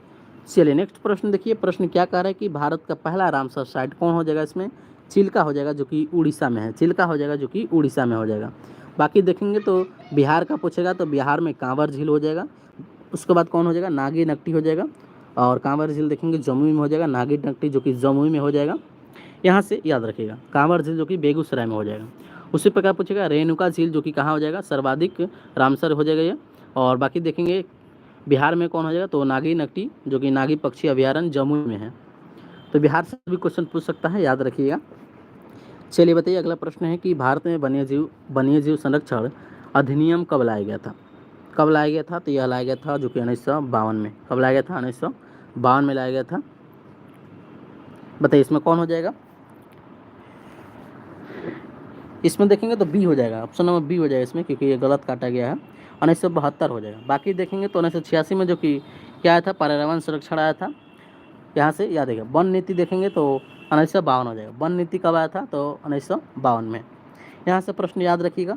नेक्स्ट क्वेश्चन है कि यूनेस्को ने अपने 1989 में किस जैव मंडल आरक्षित क्षेत्र को BR नेटवर्क में शामिल किया गया है? बताइए। इसमें शामिल किया गया है मानस को शामिल किया गया है। किससे किया गया है? मानस को। ऑप्शन नंबर ए हो जाएगा। क्वेश्चन पूछेगा कि नोकरेक कहाँ है? मेघालय में हो जाएगा। याद रखिएगा। चलिए नेक्स्ट क्वेश्चन की ओर बढ़ते हैं। क्वेश्चन है कि जैव मंडल आरक्षित क्षेत्र जो कि सिमलीपाल कहाँ स्थित है? सिमलीपाल देखेंगे तो यह उड़ीसा में हो जाएगा। कहाँ हो जाएगा? उड़ीसा में हो जाएगा। कहाँ हो जाएगा? उड़ीसा में। और नेक्स्ट क्वेश्चन है कि वन्य जीव सुरक्षा के लिए प्रोजेक्ट टाइगर कब लाया गया? प्रोजेक्ट टाइगर जो कि 1973 में लाया गया था। याद रखिएगा, 1973 में लाया गया था। और भारत का पहला टाइगर देखेंगे तो इनमें जो कि जिम कार्बेट हो जाएगा, जो कि उत्तराखंड में हो जाएगा। क्या हो जाएगा? उत्तराखंड में हो जाएगा। याद रखिएगा। और भारत में वर्तमान टाइगर रिजर्व देखेंगे तो 58 है, और 58वां देखेंगे तो कौन हो जाएगा, एमपी में हो जाएगा, माधव हो जाएगा। चलिए नेक्स्ट क्वेश्चन देखिए, 190 नंबर प्रश्न देखिए, इसमें लगभग 251 प्रश्न है, कंप्लीट प्रश्न को देखिएगा, क्वेश्चन यहाँ से नहीं छूटेगा। नेक्स्ट क्वेश्चन है कि अरुणाचल प्रदेश में कौन सा नेशनल पार्क स्थित है, कौन सा नेशनल पार्क स्थित है, इसमें स्थित है जो कि Namdapha national park, Namdapha national park, याद रखिएगा यह कहाँ है, कहाँ है, तो याद रखिएगा अरुणाचल प्रदेश में। क्वेश्चन पूछेगा काजीरंगा नेशनल पार्क, याद रखिएगा जो कि कहाँ हो जाएगा, याद रखिएगा। उस पर क्वेश्चन पूछेगा, यह असम में हो जाएगा। क्वेश्चन पूछेगा कि मानस नेशनल पार्क कहाँ हो जाएगा, असम में हो जाएगा। उसी प्रकार पूछेगा कि सुल्तान नेशनल पार्क कहाँ हो जाएगा, सुल्तानपुर नेशनल पार्क कहाँ है, यूपी में हो जाएगा। तो यहाँ से नेशनल पार्क से जो भी क्वेश्चन पूछेगा प्रश्न को याद रखिएगा, यहाँ से क्वेश्चन नहीं छूटेगा। चलिए बताइए नेक्स्ट क्वेश्चन, और नेक्स्ट क्वेश्चन की ओर बढ़ते हैं। क्वेश्चन क्या कह रहा है, क्वेश्चन है कि निम्नलिखित वन्यजीव अभ्यारण्य यानी वाइल्ड लाइफ सेंचुरी में से कौन तमिलनाडु में स्थित है। अनाई मनाई कौन हो जाएगा, अनाई मलाई हो जाएगा, अनाई मलाई। उसके बाद देखेंगे तो क्या हो जाएगा इसमें, जो कि भीतरकनिका देखेंगे तो उड़ीसा में हो जाएगा। उसका पेरियार देखेंगे तो केरल में हो जाएगा। नागार्जुन सागर देखेंगे तेलंगाना में हो जाएगा, बाकी ये तमिलनाडु में हो जाएगा। चलिए नेक्स्ट क्वेश्चन बताइए कि भारत वन संरक्षण केंद्र कहाँ स्थित है, भारतीय वन संरक्षण केंद्र कहाँ है, देहरादून में है, कहाँ है, देहरादून, ऑप्शन नंबर डी हो जाएगा। नेक्स्ट क्वेश्चन है कि छत्तीसगढ़ में स्थित बाघ आरक्षित क्षेत्र कौन सा हो जाएगा। इसमें देखेंगे तो गुरु घासीदास रिजर्व, टाइगर रिजर्व हो जाएगा, जो कि ये कहाँ हो जाएगा, छत्तीसगढ़ में। क्वेश्चन पूछेगा बिहार में कौन हो जाएगा, तो बिहार में कैमूर टाइगर रिजर्व हो जाएगा, बिहार में कैमूर टाइगर रिजर्व हो जाएगा। उसी प्रकार एमपी से क्वेश्चन पूछेगा तो पेंच टाइगर रिजर्व एमपी का हो जाएगा, और बांधगढ़ जो कि टाइगर रिजर्व कहाँ हो जाएगा, ये भी एमपी का हो जाएगा। तो एमपी का भी याद रखिएगा, बिहार का भी याद रखिएगा, क्वेश्चन कहीं से भी पूछ सकता है। चलिए बताइए नेक्स्ट क्वेश्चन, और नेक्स्ट क्वेश्चन क्या कह रहा है कि कत्था बनाने के लिए। नेक्स्ट क्वेश्चन है कि निम्नलिखित में से किसको जंगल की आग कहा जाता है। जंगल की आग देखेंगे तो क्या कहा जाता है, पलाश को कहा जाता है, पलाश को कहा जाता है।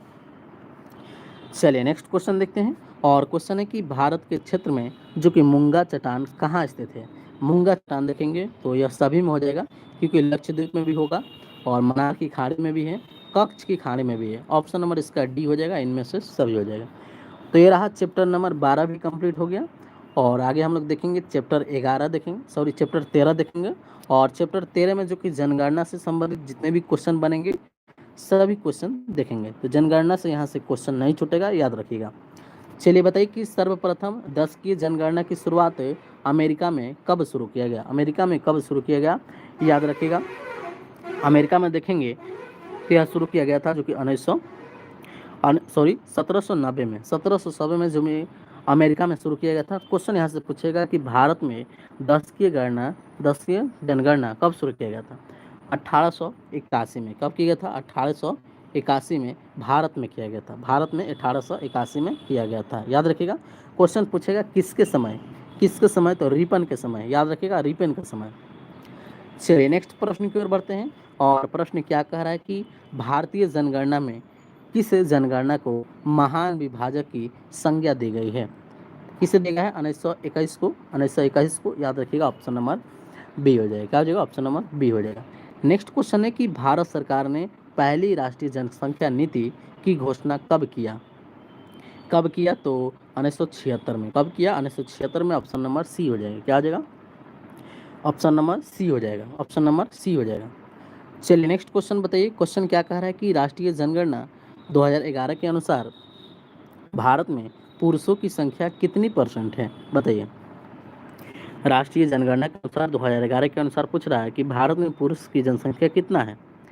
पुरुष की संख्या देखेंगे तो 51.47%, 51.47%, ऑप्शन नंबर बी हो जाएगा। प्रश्न को याद रखिएगा।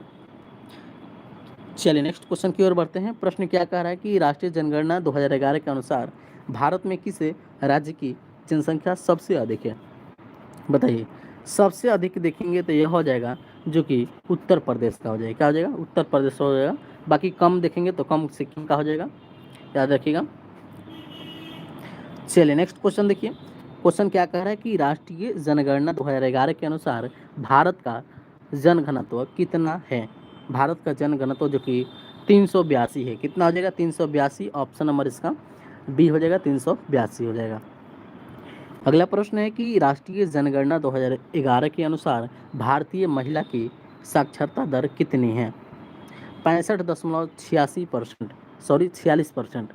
याद रखिएगा, ऑप्शन नंबर इसका सी हो जाएगा। क्या हो जाएगा, सी हो जाएगा। क्या हो जाएगा, सी हो जाएगा। यहाँ से प्रश्न को याद रखिएगा। चलिए नेक्स्ट क्वेश्चन देखिए। क्वेश्चन यहाँ से देखिए, अगला प्रश्न है कि राष्ट्रीय जनगणना 2011 के अनुसार सर्वाधिक साक्षरता वाला राज्य कौन हो जाएगा। सर्वाधिक साक्षरता वाला राज्य देखेंगे केरल हो जाएगा। कौन हो जाएगा, केरल हो जाएगा, ऑप्शन नंबर बी हो जाएगा। अगला प्रश्न है कि राष्ट्रीय जनगणना 2011 के अनुसार भारत का लिंगानुपात कितना हो जाएगा। भारत का लिंगानुपात जो कि 943 हो जाएगा। ये सभी क्वेश्चन पूछा गया है, सभी इंपॉर्टेंट प्रश्न है, याद रखिएगा। ऑप्शन नंबर इसका बी हो जाएगा। क्या हो जाएगा, बी। चलिए नेक्स्ट क्वेश्चन देखते हैं। और नेक्स्ट क्वेश्चन क्या कह रहा है, प्रश्न है कि राष्ट्रीय जनगणना 2011 के अनुसार किस यूटी का लिंगानुपात सर्वाधिक किसका है। इसमें से पंडुचेरी का हो जाएगा। किसका हो जाएगा, पंडुचेरी, ऑप्शन नंबर बी हो जाएगा। क्या हो जाएगा, बी हो जाएगा। अगला प्रश्न है कि राष्ट्रीय जनगणना 2011 के अनुसार भारत की दशकीय वृद्धि कितनी रही है। दशकीय वृद्धि देखेंगे तो 17.7% हो जाएगा, ऑप्शन नंबर सी हो जाएगा। क्या हो जाएगा, ऑप्शन नंबर। प्रश्न कह रहा है कि राष्ट्रीय जनगणना 2011 के अनुसार जो कि सर्वाधिक 10 की वृद्धि वाला राज्य देखेंगे मेघालय हो जाएगा। कौन हो जाएगा, मेघालय, ऑप्शन नंबर ए हो जाएगा। कौन हो जाएगा, तो मेघालय हो जाएगा इसमें। चलिए नेक्स्ट प्रश्न देखिए। और नेक्स्ट प्रश्न क्या कह रहा है कि राष्ट्रीय जनगणना 2011 के अनुसार भारत का शिशु लिंगानुपात पूछ रहा है। शिशु लिंगानुपात जो कि 19 कितना हो जाएगा, 919 हो जाएगा, जो कि केरल का हो जाएगा। किसका हो जाएगा, केरल का, ऑप्शन नंबर बी हो जाएगा। क्या हो जाएगा, बी हो जाएगा। चलिए बताइए, 210 का उत्तर दीजिए। क्वेश्चन है कि राष्ट्रीय जनगणना 2011 के अनुसार भारत में सर्वाधिक शिशु लिंगानुपात किस राज्य में है। याद रखिएगा, सबसे ज़्यादा हो जाएगा अरुणाचल प्रदेश। कहाँ हो जाएगा, Arunachal Pradesh, option number D हो जाएगा। नेक्स्ट क्वेश्चन है कि राष्ट्रीय जनगणना 2011 के अनुसार भारत का शिशु मृत्यु दर कितना हो जाएगा। 32 हो जाएगा। कितना हो जाएगा, 32 हो जाएगा, ऑप्शन नंबर बी हो जाएगा, 32। चलिए नेक्स्ट क्वेश्चन बताइए। क्वेश्चन है कि राष्ट्रीय जनगणना 2011 के अनुसार न्यूनतम शिशु मृत्यु दर वाला राज्य कौन हो जाएगा। केरल हो जाएगा। क्या हो जाएगा, केरल हो जाएगा। और सर्वाधिक देखेंगे तो मध्य प्रदेश हो जाएगा। इसका राइट आंसर ए हो जाएगा। तो यहाँ से प्रश्न एक भी नहीं छूटेगा, याद रखिएगा। इसको अगर देख लेते हैं तो ज्योग्राफी का टेंशन खत्म हो जाएगा, यहीं से क्वेश्चन सभी पूछे जाएंगे। चलिए नेक्स्ट क्वेश्चन की ओर बढ़ते हैं। और नेक्स्ट क्वेश्चन कह रहा है कि राष्ट्रीय जनगणना 2011 के अनुसार भारत की कुल जनसंख्या में अनुसूचित जाति की आबादी कितना परसेंट है। अनुसूचित जाति देखेंगे तो भारत में लगभग 16.6% है। 16.6%, ऑप्शन नंबर ए हो जाएगा। अगला प्रश्न है कि राष्ट्रीय जनगणना 2011 के अनुसार किस राज्य में सर्वाधिक संख्या में जो कि अनुसूचित जाति निवास करती है। बताइए बताइए, सर्वाधिक सबसे ज़्यादा कहाँ हो जाएगा इसमें। तो ऑप्शन देखिए, इसमें सबसे ज़्यादा उत्तर प्रदेश हो जाएगा। क्या हो जाएगा, Uttar Pradesh, option number B हो जाएगा, उत्तर प्रदेश। क्या हो जाएगा, अब उत्तर प्रदेश हो जाएगा। चलिए नेक्स्ट क्वेश्चन की ओर बढ़ते हैं। और नेक्स्ट क्वेश्चन देखिए क्या कह रहा है। प्रश्न है कि राष्ट्रीय जनगणना 2011 के अनुसार भारत की कुल आबादी वाला कितना प्रतिशत अनुसूचित जनजाति है। जो कि कितना हो जाएगा, 8.6%। 8.6%, ऑप्शन नंबर इसका बी हो जाएगा। क्या हो जाएगा, बी हो जाएगा। चलिए बताइए, 216 नंबर का उत्तर दीजिए। और 216 नंबर क्या कह रहा है कि राष्ट्रीय जनगणना 2011 के अनुसार सर्वाधिक अनुसूचित जनजाति यानी एसटी प्रतिशत में किस राज्य में निवास करती है। तो उत्तर प्रदेश में ही करती है। याद रखिएगा, क्वेश्चन यहाँ से पूछेगा, याद रखिएगा। नेक्स्ट क्वेश्चन है कि 2011 की जनगणना के दौरान जो कि धार्मिक जानकारी की गणना की गई है, तो इस रिपोर्ट के अनुसार सर्वाधिक लोग किस धर्म को मानते हैं। सबसे अधिक हिंदू धर्म को मानते हैं, ऑप्शन नंबर बी हो जाएगा। क्या हो जाएगा, ऑप्शन नंबर बी हो जाएगा। अगला प्रश्न है कि राष्ट्रीय जनगणना 2011 की जनगणना का आदर्श वाक्य क्या हो जाएगा। हमारी हमारी जनगणना हमारा भविष्य, ऑप्शन नंबर इसका सी हो जाएगा। तो यहाँ से सभी प्रश्न आप लोग याद रखिएगा। चलिए नेक्स्ट क्वेश्चन देखते हैं। और क्वेश्चन अगला क्या कह रहा है कि राष्ट्रीय जनगणना 2011 के समय प्रमुख जनगणना आयुक्त कौन थे। तो डीसी चंद्र मौली थे। डीसी चंद्र मौली थे, याद रखिएगा, ऑप्शन नंबर इसका बी हो जाएगा। अगला प्रश्न है कि भारत में जनगणना कराने का दायित्व किस मंत्रालय पर रहता है। जो कि गृह मंत्रालय कराता है। ऑप्शन नंबर बी हो जाएगा। कौन कराता है? गृह मंत्रालय कराता है। अगला प्रश्न है कि महासागर की संज्ञा उसे दी जाती है जिसकी आबादी कितनी हो? लगभग 10 लाख या उससे अधिक हो। ऑप्शन नंबर ए हो जाएगा। क्या हो जाएगा? ऑप्शन नंबर ए हो रहा। चलिए, ये रहा चैप्टर नंबर 13 भी कंप्लीट हो गया। और आगे हम लोग देखेंगे चैप्टर 14 देखेंगे। और चैप्टर 14 में देखेंगे तो इसमें जनजातीय के बारे में क्वेश्चन दिए गए हैं, तो जनजातीय से यहाँ से क्वेश्चन नहीं छूटेगा। चलिए, इसमें क्वेश्चन क्या कह रहा है कि भारतीय संविधान के किस अनुच्छेद में अनुसूचित जनजाति की चर्चा की गई है? काफ़ी इंपॉर्टेंट प्रश्न है, जो कि आर्टिकल 342 हो जाएगा। आर्टिकल 342 ऑप्शन नंबर बी हो जाएगा। क्या हो जाएगा?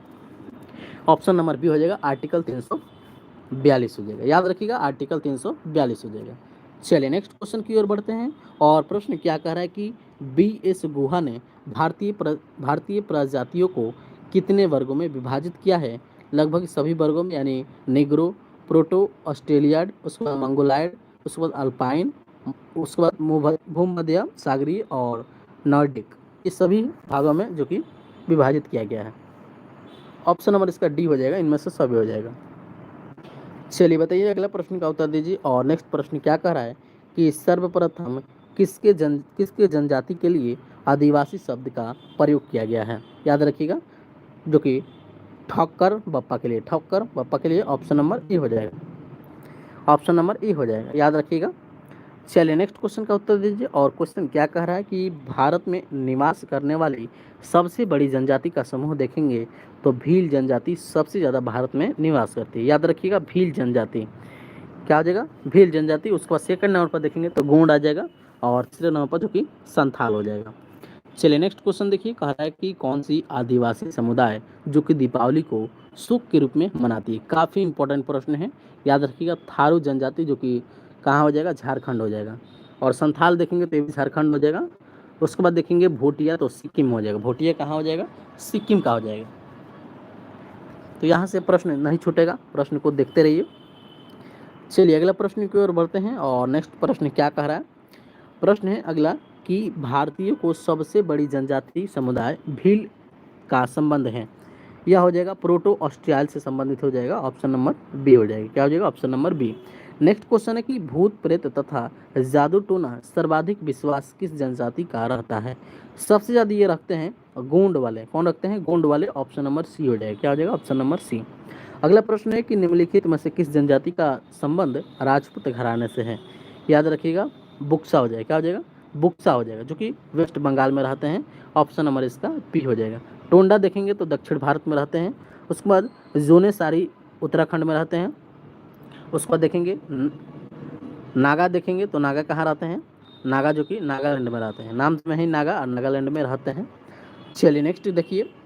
और नेक्स्ट प्रश्न क्या कह रहा है? प्रश्न है कि निम्नलिखित में से कौन जनजाति बिहार से संबंधित है? बिहार से इनमें से सभी हो जाएगा। ये सभी जनजाति जो कि बिहार से संबंधित हो जाएगा, जो कि संथाल, त्वार, तरवार, गोंड, बिरहोर, कोरब, कोरा, थारू, उराव, कोल, इनमें से सभी हो जाएगा। ऑप्शन नंबर इसका डी हो जाएगा। क्या हो जाएगा? डी हो जाएगा। चलिए, नेक्स्ट प्रश्न की ओर बढ़ते हैं। प्रश्न कह रहा है कि निम्नलिखित में से कौन सी जनजाति जो कि जनजाति का संबंध मेघालय से है? यानी मेघालय में से कौन हो जाएगा? मेघालय में सभी हो जाएगा। गारो खासी जनजाति, मिक्किर भोई, उसके बाद जैतिया, ये सभी जो कि मेघालय का है। याद रखिएगा, ऑप्शन नंबर इसका डी हो जाएगा। क्या हो जाएगा? ऑप्शन नंबर डी हो जाएगा। चलिए, ये रहा चैप्टर 14 भी हम लोग का कंप्लीट हो गया। और आगे हम लोग देखेंगे चैप्टर 15, जिसमें कि आपदा एवं उनका प्रबंधन के बारे में क्वेश्चन देखेंगे। चलिए, इसमें देखिए नेक्स्ट क्वेश्चन क्या कह रहा है। और प्रश्न है कि भारत के अत्यधिक भूकंप से जोखिम यानी तीव्रता 9 या उससे अधिक वाले क्षेत्र कौन कौन से राज्य में आते हैं? इनमें से सभी आ जाएगा, जो कि उत्तरी पूर्वी राज्य हिमाचल प्रदेश आ जाएगा, उत्तरी बिहार एवं जम्मू कश्मीर आ जाएगा, कच्छ के कारण एवं उत्तराखंड आ जाएगा। इनमें से सभी हो जाएगा। ऑप्शन नंबर डी हो जाएगा। क्या हो जाएगा? ऑप्शन नंबर डी हो जाएगा। चलिए, नेक्स्ट क्वेश्चन देखिए क्या कह रहा है कि उष्णकटिबंधीय चक्रवात एक उग्र मौसम तंत्र है जो किस अक्षांश के बीच आता है? यह आता है जो कि 30 डिग्री उत्तर और 30 डिग्री दक्षिण आता है। ऑप्शन नंबर इसका बी हो जाएगा। क्या हो जाएगा? ऑप्शन नंबर बी हो जाएगा। चलिए, नेक्स्ट क्वेश्चन देखते हैं। और नेक्स्ट क्वेश्चन क्या कह रहा है? क्वेश्चन है कि राष्ट्रीय बाढ़ आयोग ने भारत की कितने भूमि को बाढ़ प्रभावित क्षेत्र में घोषित किया गया है? याद रखिएगा कितना हो जाएगा, 4 करोड़ हेक्टेयर को, 4 करोड़ हेक्टेयर। ऑप्शन नंबर इसका बी हो जाएगा। अगला प्रश्न है कि भोपाल गैस त्रासदी में कौन सा गैस का उत्सर्जन हुआ था? काफ़ी इंपॉर्टेंट प्रश्न है, याद रखिएगा। इसमें मिथाइल आइसोसाइनाइड हो जाएगा। क्या हो जाएगा? मिथाइल आइसोसाइनाइड हो जाएगा। ऑप्शन नंबर इसका ए हो जाएगा, मिथाइल आइसोसाइनाइड हो जाएगा। क्या हो जाएगा? मिथाइल आइसोसाइनाइड हो जाएगा। याद रखिएगा प्रश्न को। नेक्स्ट क्वेश्चन देखते हैं कि आपदा प्रबंधन एवं और निवारण की 3 अवस्थाएं निम्नलिखित में से कौन सा है? ये तीनों हो जाएगा, जिसमें कि आपदा से पहले, आपदा के पश्चात और आपदा के समय। ऑप्शन नंबर डी इनमें से सभी हो जाएगा। चलिए नेक्स्ट क्वेश्चन देखिए, क्या कह रहा है कि राष्ट्रीय आपदा प्रतिक्रिया बल एनडीआरएफ की स्थापना स्थापना कब की गई? यह की गई, याद रखिएगा, 2006 में। कब की गई? 2006 में। ऑप्शन नंबर इसका सी हो जाएगा। क्या हो जाएगा? सी। और नेक्स्ट क्वेश्चन है कि भारतीय मौसम वेधशाला कहाँ स्थित है? भारतीय मौसम वेधशाला कहाँ स्थित है, बताइए। यह स्थित है, याद रखिएगा, पूना में है। कहाँ है? पूना में है। ऑप्शन नंबर इसका बी हो जाएगा। कहाँ है? पूना में है। चलिए नेक्स्ट क्वेश्चन की ओर बढ़ते हैं। और क्वेश्चन क्या कह रहा है कि भारत के लगभग कितने प्रतिशत क्षेत्र पर विभिन्न विभिन्न प्रबलताओं के भूकंप का खतरा बना रहता है? याद रखिएगा 54% पर बना रहता है। ऑप्शन नंबर इसका डी हो जाएगा। नेक्स्ट क्वेश्चन है कि भारत में राष्ट्रीय बाढ़ नियंत्रण कार्यक्रम की शुरुआत कब किया गया? 1954 में। कब किया गया? 1954 में। ऑप्शन नंबर बी हो जाएगा। 1954 में किया गया। कब किया गया? तो 1954 में किया गया है। प्रश्न को याद रखिएगा। चलिए नेक्स्ट प्रश्न की ओर बढ़ते हैं। और प्रश्न अगला क्या कह रहा है कि मरुभूमि विकास कार्यक्रम कब से चलाया जा रहा है? तो यह चलाया जा रहा है 1977 से 78 के बीच चलाया जा रहा है। तो ये रहा चैप्टर 15 भी कंप्लीट हो गया। आगे हम लोग देखेंगे चैप्टर 16, और चैप्टर 16 देखेंगे तो राज्य एवं केंद्र शासित प्रदेश के बारे में क्वेश्चन दिया गया है। चलिए इसमें आगे क्वेश्चन देखते हैं। और क्वेश्चन पहला पूछ रहा है इसमें कि बिहार राज्य का गठन कब हुआ था? काफ़ी इंपॉर्टेंट प्रश्न है, बताइए। बिहार राज्य का गठन देखेंगे तो यह हो जाएगा 22 मार्च 1912 को। 22 मार्च 1912 को हो जाएगा। यहाँ से प्रश्न याद रखिएगा। और 22 मार्च को बिहार दिवस के रूप में भी बनाया जाता है, विश्व जल दिवस के रूप में बनाया जाता है। इंपॉर्टेंट डेट से क्वेश्चन पूछेगा तो याद रखिएगा। चलिए नेक्स्ट क्वेश्चन देखिए। और क्वेश्चन अगला क्या कह रहा है कि मैकमोहन रेखा चीन के तिब्बत सियादब स्वाबत स्वाबत में क्षेत्र और भारत के किस राज्य के बीच है? तो अरुणाचल प्रदेश हो जाएगा। ऑप्शन नंबर बी हो जाएगा। नेक्स्ट क्वेश्चन है कि नागालैंड की अंतर्राष्ट्रीय सीमा किस राष्ट्र से लगती है? किस राष्ट्र से लगती है? तो म्यांमार से लगती है। ऑप्शन नंबर सी हो जाएगा। नेक्स्ट प्रश्न है कि सिक्किम को भारतीय क्षेत्र में कब शामिल किया गया? 1975 में। 1975 में। ऑप्शन नंबर इसका बी हो जाएगा। क्या हो जाएगा? बी हो जाएगा। चलिए नेक्स्ट क्वेश्चन की ओर बढ़ते हैं। और क्वेश्चन क्या कह रहा है? प्रश्न है कि उत्तर प्रदेश में लोकसभा की कुल सीटें कितना है? उत्तर प्रदेश में लोकसभा की कुल सीटें कितना है?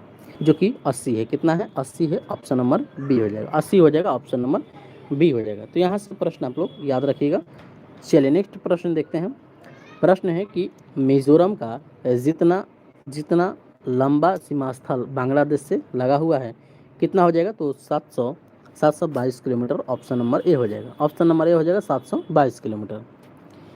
चलिए 248वें प्रश्न की ओर बढ़ते हैं। और प्रश्न क्या कह रहा है कि तमिलनाडु की सीमा किन राज्यों से लगती है? यह लगती है Kerala, Karnataka, Andhra Pradesh. Option number B हो जाएगा। क्या हो जाएगा? बी हो जाएगा। अगला प्रश्न है कि महाराष्ट्र का कुल क्षेत्रफल कितना है? महाराष्ट्र का कुल क्षेत्रफल देखेंगे तो 94,163 किलोमीटर है जाएगा। किलोमीटर हो जाएगा। तो यहाँ से याद रखिएगा ऑप्शन नंबर इसका बी हो जाएगा। क्या हो जाएगा? बी हो जाएगा।